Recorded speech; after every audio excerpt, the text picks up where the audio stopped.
Making your own bias tape is one of those techniques that can really set you apart from a beginner sewer. And cutting the bias tape out and actually sewing it onto the garment is easy enough, but the part that I always struggled with the most was attaching the two ends of the bias tape together neatly, because the proper way to do it is you're supposed to do it at a diagonal. And the way that they teach you to sew this together in school was always really tricky for me. And I think a lot of people struggle with this as well because I've seen the results of it. So if you've ever sewn your own bias tape before, then you know that getting these edges to align can be really tricky. So unless you match the seam allowances up perfectly, then it's going to end up skewed or slanted, and I'll give you an example to show you what I mean.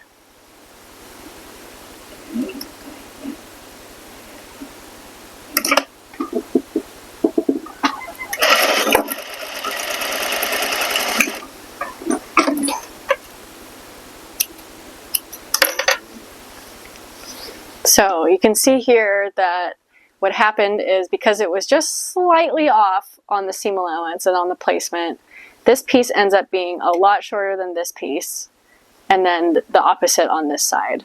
And when you're a beginner, this part is really frustrating because then you have to either cut it or take out the stitches and do it over, because that's just too much of a difference when you're actually sewing this binding, that you can't just wing it. You really have to have these edges align. Well, I'm going to show you an easier way to do this.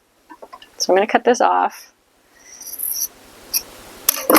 And instead of having two ends like this, we're going to have two square ends. So I'm just going to cut this so that instead of a diagonal, it's a square, just like that, okay? And we're not going to just sew it together this way, because the reason why we don't do that in the first place is because it creates too much bulk at the seam when you're already like folding this part under and this part for binding. That's just too much bulk. So that's the purpose of staggering the seam to be diagonal, but we're going to do it in an easier way. So we're just going to align the two squares like this, and you can do it on the edge here, but I feel like it's easier if you can see both ends of the fabric. So I'm just going to make it slightly off skew here, and it doesn't really matter. You could do it like this, you could do it like this.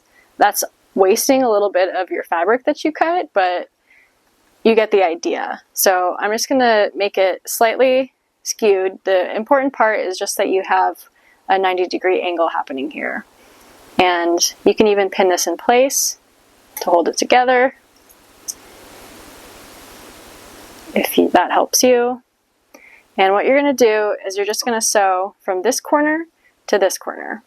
So we're doing the same thing, except this part is going to be more stable since it wasn't cut on the bias. It's not going to stretch as much, and we'll see what happens.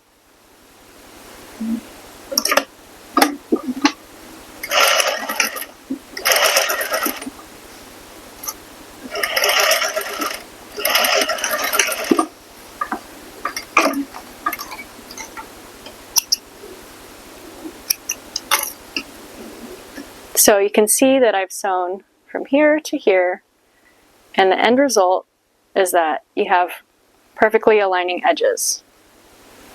So in order to get that clean, reduced bulk finish, we're just going to trim this down to our 1/4 inch seam allowance that we would have originally had, and then you're going to trim straight across that way, and you're going to trim straight across that way. And then, of course, you would iron this open. And there you go. Easy, no fuss way to attach your bias binding together. I know it might not seem like a huge difference, but if you've sewn it the other way, then you already know that this is going to be a lot easier. Let me know if you try this out and how it works out for you.